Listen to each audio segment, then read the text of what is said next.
నమస్తే welcome to మన Penamaluru news వార్తలోని ముఖ్యాంశాలు. స్పీడ్ ఆఫ్ డూయింగ్ బిజినెస్ కు అడ్డుపడే చట్టాలను సవరిద్దామన్న సీఎం చంద్రబాబు. క్షేత్రస్థాయిలో అధికారులు ఉదాసీనంగా వ్యవహరించవద్దని డిప్యూటీ సీఎం పవన్ కళ్యాణ్ సూచించారు. సాంకేతికంగా ముందంజలో ఉన్నామే కానీ ఎక్కడా వెనకబడిలేమన్న సీఎం చంద్రబాబు. సచివాలయాల్లో సీఎం అధ్యక్షతన మంత్రులు, కార్యదర్శులు భేటీ అయ్యారు. ఈ సమీక్షలో జిల్లాల కలెక్టర్లు, ఎస్పీలు వర్చువల్ గా పాల్గొన్నారు. జీఎస్డీపీ వృద్ధి రేటు, స్వర్ణాంధ్ర 2047 విజన్ లక్ష్యాల్లో భాగంగా సమీక్ష నిర్వహించారు. ఈ నేపథ్యంలో 10 సూత్రాల అమలు, ఆదాయ అర్జన శాఖలు, కేంద్ర ప్రాయోజిత పథకాల యాక్షన్ ప్లాన్ పై సీఎం సమీక్షించారు. రాష్ట్రానికి వచ్చిన పెట్టుబడులు, పీపీపీ ప్రాజెక్టుల పురోగతిపై చర్చించారు. రియల్ టైమ్ గవర్నెన్స్ లో భాగంగా సాంకేతికత వినియోగంపై, అవేర్, డేటా లీక్, పాలనలో ఏఐ టూల్స్ వినియోగంపై సీఎం దిశానిర్దేశం చేశారు. యువతకు నైపుణ్యాభివృద్ధి, వన్ ఫ్యామిలీ వన్ ఎంటర్ప్రెన్యూర్ విధానం అమలు విధానం, ఈజ్ ఆఫ్ డూయింగ్ బిజినెస్ సహా రాష్ట్రంలో శాంతి భద్రతపై సమీక్షించారు. 2026-27లో శాఖల కార్యాచరణ లక్ష్యాలపై సీఎం చంద్రబాబు దిశానిర్దేశం చేశారు. దావోస్లో ఈసారి ప్రధానంగా చర్చించిన విషయం technology, AI. Through AI $1 trillion of economy ఏ విధంగా రాబోతుందో ప్రిడిక్షన్, డిస్కషన్ దాన్నే సెంట్రిక్గా జరిగింది. రెండో సబ్జెక్టు చూస్తే దావోస్ మొత్తం ఎనర్జీ ట్రాన్సిషన్. ప్రపంచం మొత్తం ఈరోజు ఎనర్జీ మీద, గ్రీన్ ఎనర్జీ, గ్రీన్ హైడ్రోజన్ ఈ మాట్లాడుతూనే కొన్ని దేశాల యొక్క యాటిట్యూడ్, ఏ దేశం ఏ విధంగా ఆలోచిస్తున్నారు కూడా చర్చనీయాంశంగా మారింది. అంటే గ్లోబల్ కమ్యూనిటీ అంతా కూడా, లీడర్స్ అందరూ కూడా ఏది రైట్ ఏది రాంగ్ అని చర్చ చేసే పరిస్థితికి వచ్చారు.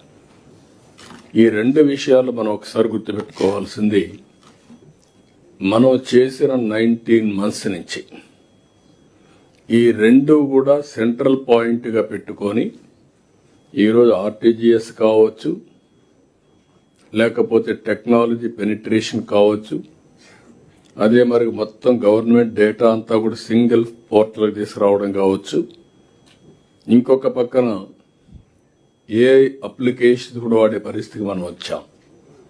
ఇప్పుడు నెక్స్ట్ లెవెల్కు క్వాంటమ్ కంప్యూటర్ కూడా నిన్నే ఫౌండేషన్ వేసాం, సెంట్రల్ మినిస్టర్ వచ్చారు.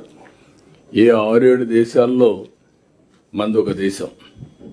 మన దేశంలో అమరావతి సెంట్రిక్గా ఈరోజు క్వాంటమ్ కంప్యూటర్ కూడా పోయే పరిస్థితి వచ్చాం. అంటే టెక్నాలజీలో ఎక్కడా వెనుకబడి లేము. 2 సంవత్సరాల్లో క్వాంటమ్ కంప్యూటర్స్ ఇక్కడి నుంచే మ్యానుఫ్యాక్చర్ చేసే పరిస్థితికి వస్తున్నారు. మనమే ప్రపంచానికి క్వాంటమ్ కంప్యూటర్స్ కూడా ఇచ్చే పరిస్థితికి వస్తున్నాం. AI, quantum computers, data centres ఇవన్నీ కూడా రాబోయే రోజుల్లో సాంకేతికంగా పెనుమార్పులు వస్తాయి. ఓవరాల్ ఇంపాక్ట్, డీప్ టెక్నాలజీ అనేది ప్రతి ఒక్కరి జీవన ప్రమాణాలు పెంచడానికి కానీ, డే టు డే లైఫ్ ఆడుకోవడానికి పనికొచ్చే పరిస్థితి వస్తుంది. ఈ విషయం మనం పదే పదే మాట్లాడుకుంటున్నాం. అందుకే ఈరోజు మీరు చూస్తే ప్లానింగ్ డిపార్ట్మెంట్ అయితే ప్రతి నెల 8వ తారీఖున కేపీఐస్ అన్ని తయారు చేసి, ఆ కేపీఐస్ బేస్ చేసుకొని వాట్ ఈస్ ది జిఎస్టిపి, రాష్ట్ర ప్రభుత్వాలు ఈరోజు వన్స్ ఇన్ ఎ ఇయర్ కొంచెం లేట్గాను ముందుగానే ఇచ్చే పరిస్థితిలో ఉన్నారు. గవర్నమెంట్ ఆఫ్ ఇండియా మాత్రం జీడిపి కంపల్సరీగా క్వార్టర్లీ ఫిక్స్డ్ డేన వాళ్ళు అనౌన్స్ చేసే పరిస్థితికి వచ్చారు. అది ఇప్పుడే కాదు, ఎప్పుడూ కంటిన్యూ అవుతా ఉంది. అదే సమయంలో మనం క్వార్టర్లీ అనౌన్స్ చేస్తున్నాం. ఇప్పుడు నెక్స్ట్ స్టెప్కి వెళ్ళాం. Monthly government of India announce చేస్తానే 8వ తారీఖున కేపీఐ బేస్ చేసుకొని ఈ మంత్లో ఎంత జిఎస్టిపి కాంట్రిబ్యూషన్ వచ్చింది, మనం అనుకున్న ప్రకారం వెళ్తున్నావా లేదని చూసిన తర్వాత head of the departments, collectors అందరితో మీటింగ్ పెట్టుకునే పరిస్థితికి వచ్చాం. ఇప్పుడే మనం కొంతమంది నేను ఒక్కడిని పనిచేయడమో లేకపోతే కొంతమంది మంత్రులు పనిచేయడం, కొంతమంది సెక్రటరీలు పనిచేయడం కాదు. లాస్ట్ మైల్లో ఉండే ప్రతి ఒక్కరిని కానీ ఎఫిషియన్సీ వైపు మళ్లించగలిగితే మనకు మంచి ఫలితాలు వస్తాయి. ఈ విషయాన్ని రీఇన్ఫోర్స్ చేయడానికే ఈరోజు మనం ఈ కాన్ఫరెన్స్ పెట్టుకొని ముందుకు పోతున్నాం. ఇక్కడికి వచ్చినప్పుడు మనం 19 months by and large extraordinary work చేశాం. ఒక అగాధం నుంచి, అంధకారం నుంచి, ఏం చేయాలనో తెలియని పరిస్థితి నుంచి మనం తీసుకున్న పాలసీల వల్ల చాలా వరకు అడ్మినిస్ట్రేషన్ కంట్రోల్ తెచ్చుకున్నాం. అనుకున్న లక్ష్యాల్ని నెరవేర్చుకుంటూ ముందుకు పోయే పరిస్థితికి వచ్చాం. మేము ఎన్నికల్లో చాలా స్పష్టంగా చెప్పాం, రాష్ట్రాన్ని పునర్నిర్మాణం చేస్తామని. మళ్లీ అన్ని వ్యవస్థల్ని ఘాటుని పెడతామని చెప్పాం. అందులో కూడా సమాజంలో మనం గుర్తుపెట్టుకోవాల్సింది వెల్ఫేర్, డెవలప్మెంట్, గుడ్ గవర్నెన్స్, ఈ మూటికి ప్రాధాన్యత ఇస్తున్నాం. క్వాంటమ్ వ్యాలీ నిన్నే శంకుస్థాపన చేశాం. విశాఖలో ఐటీ హబ్ కింద గూగుల్ అతిపెద్ద ఇన్వెస్ట్మెంట్. దీన్ని మనం ఒకసారి ఆలోచిస్తే పవర్లో ఒక బ్రేక్ త్రూ తీసుకొచ్చాం. గూగుల్ ముందుకు వచ్చారు. $15 billion with data centre and AI పెట్టే పరిస్థితికి వచ్చారు. అంటే ఇది ఎకనామిక్ రిఫార్మ్స్ వచ్చిన తర్వాతనే అతి పెద్ద ఇన్వెస్ట్మెంట్ ఇది. ఇంకొక పక్కన రిలయన్స్ ఇలాంటి వాళ్ళు చాలా మంది ముందుకు వస్తున్నారు. తొందరలోనే మినిమం 5 GW కెపాసిటీతో డేటా సెంటర్లు పెట్టే పరిస్థితికి వస్తున్నాం. టీసీఎస్, కాగ్నిజెంట్ వీళ్ళంతా కూడా వచ్చి ఈరోజు వాళ్ళ సెంటర్స్ ఇక్కడ విశాఖపట్నంలో పెట్టారు. ఏఎం గ్రీన్ అమోనియా శంకుస్థాపన చేశాం. ఇది ప్రపంచంలోనే మొదటి ప్లాంట్, అతిపెద్ద గ్రీన్ అమోనియా తయారు చేసే ప్లాంట్, అతిపెద్ద ప్లాంట్. ఇప్పుడే మార్కెటింగ్ కూడా టైప్ చేసుకున్నారు. First of it's kind in the world. ఇప్పుడే విద్యుత్ శక్తి డిపార్ట్మెంట్, నేను ముందే చెప్పాను, ట్రాన్సిషన్. ఒకప్పుడు ట్రూ అప్ ఛార్జెస్ నుంచి ఇప్పుడు ట్రూ డౌన్ ఛార్జెస్కి వచ్చాం. ఈరోజు ఈ యొక్క సెక్టర్ని మనం స్ట్రీమ్ లైన్ చేస్తే చాలా ఇంపాక్ట్ వస్తుంది. మెగా డిఎస్సి మొదలు సంతకం పెట్టాం. ఎన్ని ఇబ్బందులు క్రియేట్ చేయాలనుకున్నా అన్ని కూడా అధిగమించి టైం టు టైం 15,941 మంది టీచర్ పోస్టులు భర్తీ చేశాం. పోస్టింగ్స్ కూడా ఇవ్వడం జరిగింది. దగ్గర 5,757 కానిస్టేబుల్స్ ని రిక్రూట్ చేశాం. రెండోది, అక్కడ మీరు ఒకసారి చూస్తే చాలా సమస్యలుంటే చాలా ఫైట్ చేసి రిక్రూట్మెంట్లు ఇప్పించే పరిస్థితికి వచ్చాం. ఇంకొక పక్కన వీళ్ళకి 4,000 రూపాయలు స్టైఫండ్ ఇస్తే 12,000కు పెంచాం. ప్రతి నెల స్వచ్ఛాంధ్ర, స్వర్ణాంధ్ర. క్షేత్రస్థాయి నుంచి పై స్థాయి అధికారి వరకు ఎవరికి వారు సక్రమంగా బాధ్యతలు నిర్వర్తించాల్సిందేనని పవన్ చెప్పారు. సచివాలయంలో సీఎం చంద్రబాబు అధ్యక్షతన వివిధ శాఖల కార్యదర్శులతో నిర్వహించిన సమీక్షా సమావేశంలో పవన్ పాల్గొని మాట్లాడారు. తాము 4 గోళ్ల మధ్య కూర్చొనే వ్యక్తులం కాదని పవన్ అన్నారు. అంతా అద్భుతంగా ఉందని చెప్తున్నా కొన్ని చోట్ల గ్యాప్స్ ఉన్నాయని వ్యాఖ్యానించారు. అనుకున్న లక్ష్యాలను నిర్దేశించుకున్న సమయానికి పూర్తి చేయాలని తేల్చి చెప్పారు. పాలసీలను అమలు చేయాలనే లక్ష్యంతో ముందుకెళ్తున్నామన్నారు. పల్లె పండుగకు 2,500 కోట్ల రూపాయలు, అడవి తల్లి బాటకు 1,005 కోట్ల రూపాయలు మంజూరు చేశామని చెప్పారు. వివిధ పథకాలకు 11,328 కోట్ల రూపాయలు మంజూరయ్యాయని వివరించారు. ఆంధ్రప్రదేశ్ ప్రభుత్వం extremely committed building an state that is which is inclusive, sustainable and responsive to the aspirations of its people. ఈ ప్రజలు మమ్మల్ని ఎన్నుకున్న తర్వాత టాంజిబుల్ రిజల్ట్స్, పాలసీల్లో ఉన్నవి, చెప్పినవి ఇవన్నీ క్షేత్రస్థాయిలో కనిపించాలి అన్న కమిట్మెంట్తో ముందుకెళ్తా ఉన్నాం.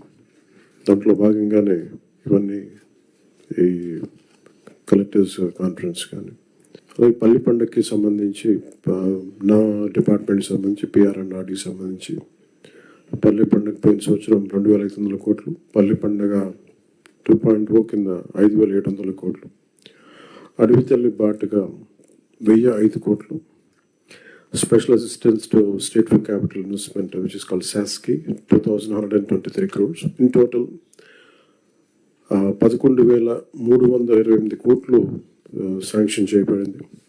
అలాగే జల్ జీవన్ మిషన్ పథకానికి సెంట్రల్ అండ్ స్టేట్ షేర్ కింద మొత్తం 28,000 కోట్లు మొబిలైజ్ జరుగుతూ ఉంది. అందులో ఇప్పటికే దాదాపు 10,000 కోట్ల పనులు ప్రారంభమైనవి. అలాగే ఫారెస్ట్ డిపార్ట్మెంట్కి సంబంధించి 200 కోట్లు నగర వనాలు క్యాంపా ఫండ్స్ ద్వారా ఇవన్నీ ఉన్నాయి. డిస్పైట్ ఉన్న ఆర్థిక పరిమితులన్నింటినీ దాటి గవర్నమెంట్ చాలా తక్కువ రిసోర్సెస్ తోటి కీ డెవలప్మెంట్ ప్రోగ్రామ్స్ని ఇంప్లిమెంట్ చేయడానికి చాలా కట్టుబడి ఉన్నాం. గౌరవ ప్రధానమంత్రి శ్రీ నరేంద్ర మోదీ గారి సహకారం, వారి కమిటెడ్ లీడర్షిప్, అలాగే గౌరవ ముఖ్యమంత్రి నారా చంద్రబాబు నాయుడు గారి అనుభవం, ఈ ప్రోగ్రామ్స్ అన్నీ క్షేత్రస్థాయిలో దీని రిజల్ట్స్ చూడాలని మేము అందరం పనిచేస్తూ ఉన్నాం. మా అందరం కూడా కలిసి పనిచేయాల్సిన అవసరం ఉంది. This effort and commitment must be clearly understood by the administration. When funds are arranged with such difficulty and responsibility, there can be no excuse for failure in implementation. Every rupee must be translated into visible outcomes on the ground. Officers at all levels must ensure that funds are made available and projects should be executed efficiently, transparently and within timelines without any delay. ప్రత్యేకించి ఈ మధ్యన గౌరవ ముఖ్యమంత్రి గారి దృష్టి కూడా తీసుకొస్తాం. క్షేత్రస్థాయిలో కొంత ఉదాసీనత ఉంది అందరికి. ఆ రిజల్ట్స్ మేము గౌరవ ముఖ్యమంత్రి గారు మాకు ఇచ్చినంత టార్గెట్స్గా మేము కిందికి వెళ్తా ఉంటే కొన్ని ఎక్స్క్యూజెస్ కనిపిస్తాను. దయచేసి అవన్నీ లేకుండా చూడండి. ఎందుకంటే మేము 4 గోడల మధ్య కూర్చునే వ్యక్తులు ఎవరు కాదు. అంత చాలా అద్భుతంగా ఉంది, ప్రశాంతంగా ఉంది, అట్లాంటివన్నీ ఉన్నాయి. కానీ బట్ యాక్చువల్గా కొన్ని చూస్తే చాలా గ్యాప్స్ ఉన్నాయి. అవి కొంచెం మేము ఈ డిపార్ట్మెంట్స్లో ఉన్నతాధికారులు అందరూ కూడా దయచేసి అది ఒక్కసారి మీరు క్షేత్రస్థాయిలో we have to fix accountability. గౌరవ ముఖ్యమంత్రి గారు అసెంబ్లీలో కానీ నేను కానీ we have fixed accountability for ourselves in the assembly in front of people. So I request you all, make sure that accountability should be fixed, including the last employee to the topmost official also. Otherwise, this would be very difficult to see the tangible results at a grassroots level. Tirumala laddu విషయంలో కల్తీ జరిగిందని CBI నివేదిక స్పష్టం చేసిందన్న మంత్రి నాదెండ్ల మనోహర్. గుంటూరు జిల్లా తెనాల్లో ఆదివారం మంత్రి నాదెండ్ల మనోహర్ విలేకరులతో మాట్లాడారు. తిరుమలలో గత ప్రభుత్వ సమయంలో వాడిన నెయ్యి అసలైంది కాదనే విషయం వైకాపా నాయకులకు ముందే తెలుసు. అయోధ్య లడ్డూల కోసం ప్రత్యేకంగా నెయ్యి తెప్పించామని వారు చెప్పటమే ఎందుకు నిదర్శనమని, అయినా వైకాపా నాయకులు ఎదురుదాడి ధోరణితో మాట్లాడటం దుర్మార్గం. తప్పు జరిగిందని అంగీకరించి భక్తులకు క్షమాపణ చెప్పాల్సిన వారు రోడ్లపై హడావుడి చేస్తున్నారు. ఇంకా ప్రజలను ఇబ్బంది పెడుతూ పైశాచిక ఆనందం పొందుతున్నారని తెలిపారు. ప్రతిరోజు పవిత్రమైన తిరుమల లడ్డు వ్యవహారం ప్రజల్లో ఒక ఆలోచన మళ్లించడానికి ఇదేదో రాజకీయ పార్టీలు కక్ష సాధింపుగా, లేదంటే వ్యక్తిగతంగా గౌరవ ముఖ్యమంత్రి గారు చంద్రబాబు నాయుడు గారి పైన, మా పార్టీ అధినేత రాష్ట్ర ఉప ముఖ్యమంత్రి పవన్ కళ్యాణ్ గారి పైన అనేక మాధ్యమాల్లో వైఎస్ఆర్సీపీ నాయకులు వీళ్ళు చేస్తున్న ప్రచారం చూస్తుంటే చాలా ఆందోళన కలిగిస్తుంది. అసలు నైతికంగా వీళ్ళకి మాట్లాడే కనీసం హక్కు కూడా లేదు. ఎందుకంటే ఒక చుక్క నెయ్యి కూడా, ఈ 60 లక్షల లీటర్ల నెయ్యి అని వీళ్ళు చెప్పే నెయ్యిలో ఒక చుక్క నెయ్యి కూడా లేదని చాలా స్పష్టంగా నిర్ధారించిన తర్వాత కూడా వీళ్ళు కేవలం ఎదురుదాడి చేసి రాజకీయంగా దాన్ని వేరే యాంగిల్లో తీసుకెళ్తే వ్యక్తులపైన బురద జల్లడానికి చేస్తున్న ప్రయత్నం సమాజం అంతా కూడా ఆలోచించాలి, ఖండించాలి. ఇది ఏదో పార్టీల పరంగా లేకపోతే ప్రభుత్వంలో దీని కక్ష సాధింపు కోసం తీసుకున్న చర్య అనే భావన ప్రజల్లో కలిగించడానికి కోసం వీళ్ళు చేస్తున్న ప్రయత్నాన్ని కూడా మీరందరూ కూడా గమనించాలి. అనేక సమావేశాల్లో పవన్ కళ్యాణ్ గారి ఆలోచనలు ఏ విధంగా హిందూ ధర్మాన్ని మనం కాపాడాలి, హిందూ ధర్మాన్ని కాపాడాలంటే ఇతర మతాలని కించపరచడమనో లేకపోతే వాళ్ళ ఆలోచనలకి గాయాలుపరచాలనో కాదు.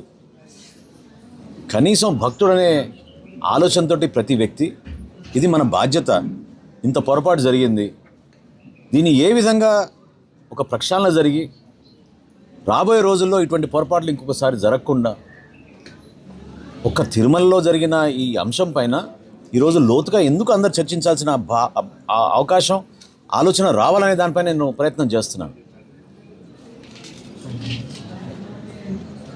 నిన్న కరుణాకర్ రెడ్డి గారు నాని గారు మాట్లాడుతూ, అంటే 4 రోజుల క్రితం మా పార్టీ సమావేశంలో పవన్ కళ్యాణ్ గారు ప్రశ్నించారు, అయోధ్యకి పంపించిన లడ్డూళ్ళు కూడా ఈ విధంగా మీరు పంపించారనే ఒక బాధ భక్తుల్లో ఏ విధంగా నాటుకుపోతుందో తెలుసుకోవాలనే ఆలోచనతో ఆయన వివరించినప్పుడు నిన్న వీళ్ళు చెప్తారు అయోధ్యకు పంపించిన 1,00,000 లడ్డులు వేరే నెయ్యితో తయారు చేశామని. అంటే అది నిజమే అయితే మరొక్కసారి మీరు ఏ విధంగా మీరు చేసిన తప్పుని, మీరు ఉపయోగించిన పదార్థాలని,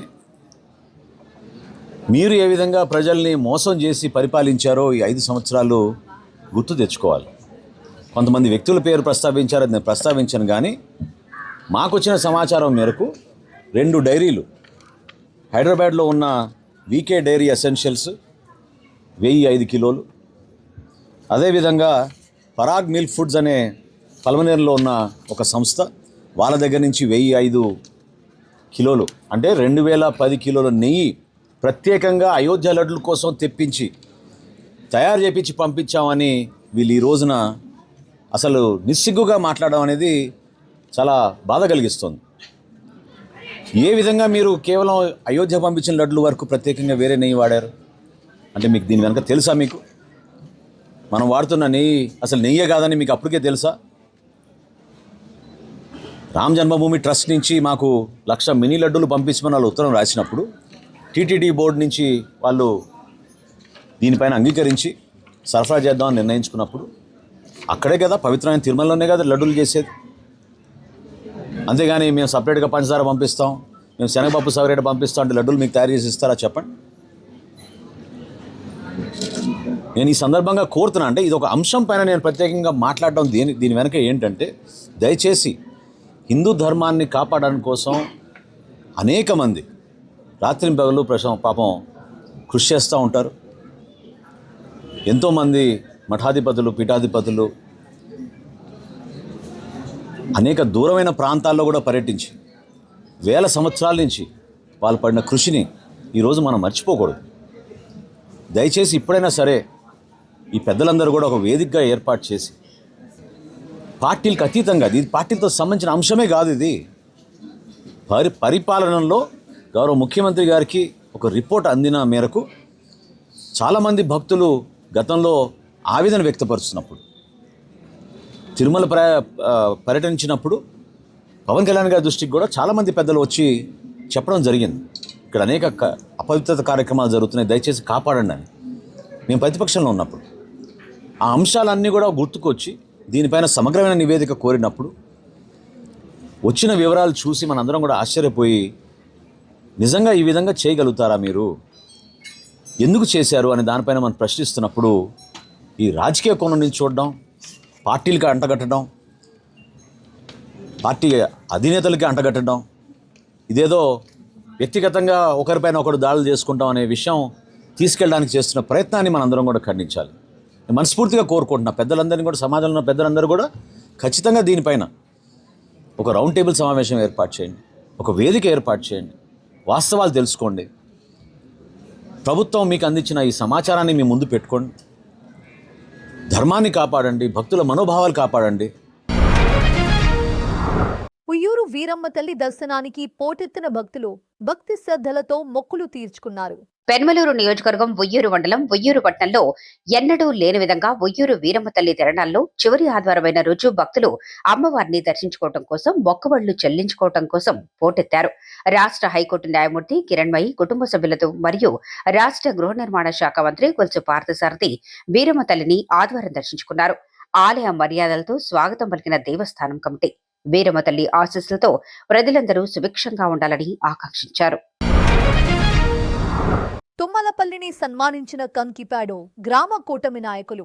పెనమలూరు నియోజకవర్గం కంకిపాడు మండలం కంకిపాడులో టీడీపీ సీనియర్ నాయకులు డాక్యుమెంటరీ రైటర్ తుమ్మలపల్లి హరికృష్ణకు కృష్ణా జిల్లా అధికార ప్రతినిధిగా పార్టీ ప్రకటించింది.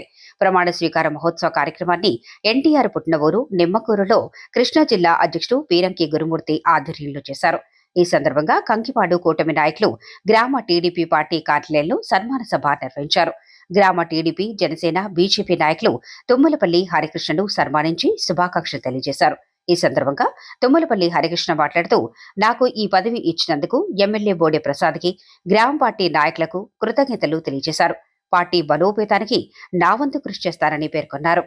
ఈ రోజున నాకు ఈ సన్మాన కార్యక్రమం ఏర్పాటు చేసిన గ్రామ తెలుగుదేశం పార్టీ అధ్యక్షులు చుట్టూరు నాగేశ్వరరావు గారికి, అలాగే కార్యవర్గ సభ్యులు వారందరికీ కూడా నా యొక్క హృదయపూర్వక ధన్యవాదాలు. ఏదైతే తెలుగుదేశం పార్టీ ఈ రోజున జిల్లా స్థాయిలో అధికార ప్రతినిధిగా నన్ను నియమించిందో ఆ పదవికి నేను భవిష్యత్తులో మరి ఆ పదవికి మంచి పేరు తీసుకొస్తానని చెప్పి ఆ పదవిని నిబద్ధతతో తెలుగుదేశం పార్టీకి ఏ విధమైనటువంటి ఇబ్బంది లేకుండా, ఏ విధమైనటువంటి చెడ్డ పేరు తీసుకురాకుండా నా విధులు నిర్వహిస్తానని చెప్పి నేను ఈ విధంగా ఇందుపూర్వకంగా తెలియజేసుకుంటున్నాను. మరి ఈ రోజున తెలుగుదేశం పార్టీ ఒక క్రమశిక్షణ గల పార్టీ. అలాగే ఈ క్రమశిక్షణ గల పార్టీలో ఒక ముఖ్యమైన పదవిని నాకు కట్టబెట్టడం నాకు ఎంతో సంతోషాన్ని కలుగజేసింది. అట్లాగే భవిష్యత్తులో నా బాధ్యతల్ని ఏ విధంగా నిర్వర్తించాలని చెప్పి ఆలోచనలో పడవేసింది.